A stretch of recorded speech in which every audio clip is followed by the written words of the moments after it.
We've made it through three Gospels, and we're about to begin the fourth. We've been doing a lot of posting and discussion in response to the first three Gospels, and for the next few days, I'd like for us to sort of slow down a little bit, and I'm not going to add anything to your plate other than the reading of the fourth Gospel, the Gospel of John.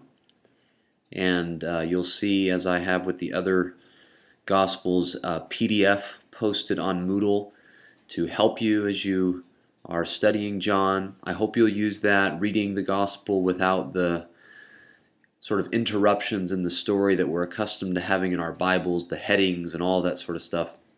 Often helps us see how the story fits together as a whole better. So I hope you'll avail yourself of that resource. But just try to read slowly. I think that by this point you have developed some sensibilities about how to read a narrative, a gospel narrative in particular. So I hope that you'll find some things jumping off of the page, perhaps, that previously you haven't noticed in your reading of the fourth gospel, simply because you're beginning to connect the scenes to one another, noticing how things are positioned in a certain way as to make claims on us. So for example, in John, the discourses of Jesus, the things that he says, are placed in very particular relation to the signs of Jesus that he performs. The signs that we're told at the end reveal to us that he is the Messiah, the Son of God, and actually train us to believe in him and to have life in his name. So that's what we will be trying to do some of in our study. Again, we're just going to be reading through the gospel for the next few days with patience, I hope. A couple of words of guidance as you get started. First of all, you're going to notice right off the bat, after spending so much time in Matthew, Mark, and Luke, that John is very different. It sounds very different, that some of what it discusses is very different. Jesus himself seems different in a variety of ways.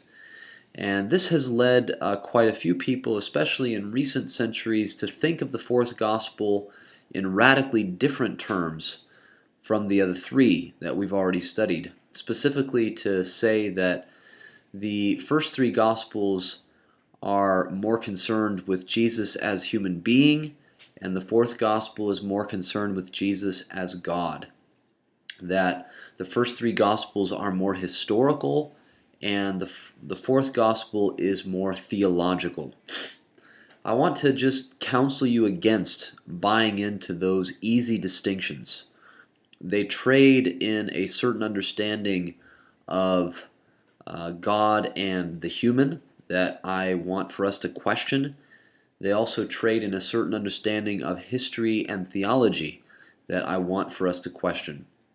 So I will be giving you a lecture about that, a relatively brief one, on Monday, for you to consider the relation between history and theology, the relation between God and the human, as that is brought to us by the fourth gospel in particular, but also not in a way that departs radically from what we have been reading in the first three gospels. So I'll be trying to articulate that, and I just want you to be on the lookout for a tendency to buy into those easy distinctions as you're studying John. Consider the possibility that Jesus is as human as he ever was in the fourth gospel, and that the Gospel of John is as historical as any of the other Gospels, and that the other three Gospels are just as theological in their own way and just as concerned with Jesus as the revelation of God's very self in their own way. So that's what I'll be speaking to in a lecture for you on Monday. Also, the other bit of guidance for you as you begin studying the fourth gospel is to pay close attention to those first 18 verses, the prologue as they're often called. You might say that they provide something of a roadmap for the revelation of Jesus that then transpires over the course of the rest of the narrative.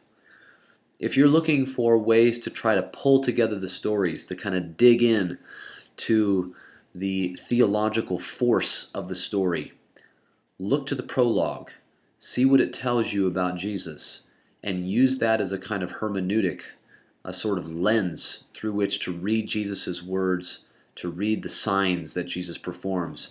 And I think you'll find that that helps you to dig in to the narrative and do what I have often asked you to do in your outlines, which is not to settle for just the kind of action of the narrative across the surface of the story. Jesus said this, Jesus said that, Jesus went there, Jesus went the other place, but to actually dig in and ask yourself, what do these actions and words of Jesus mean? What do they claim about Jesus? How do they press Jesus upon us as the reader? As I said, the fourth gospel is very explicit that the purpose of the narrative is to press Jesus upon us so that we will know that Jesus is the Messiah, the Son of God, and not just know that as some kind of fact, but to know who Jesus is as the Messiah, what it means for him to be Messiah, what it means for him to be Son of God, and to know him in that way so as to have life.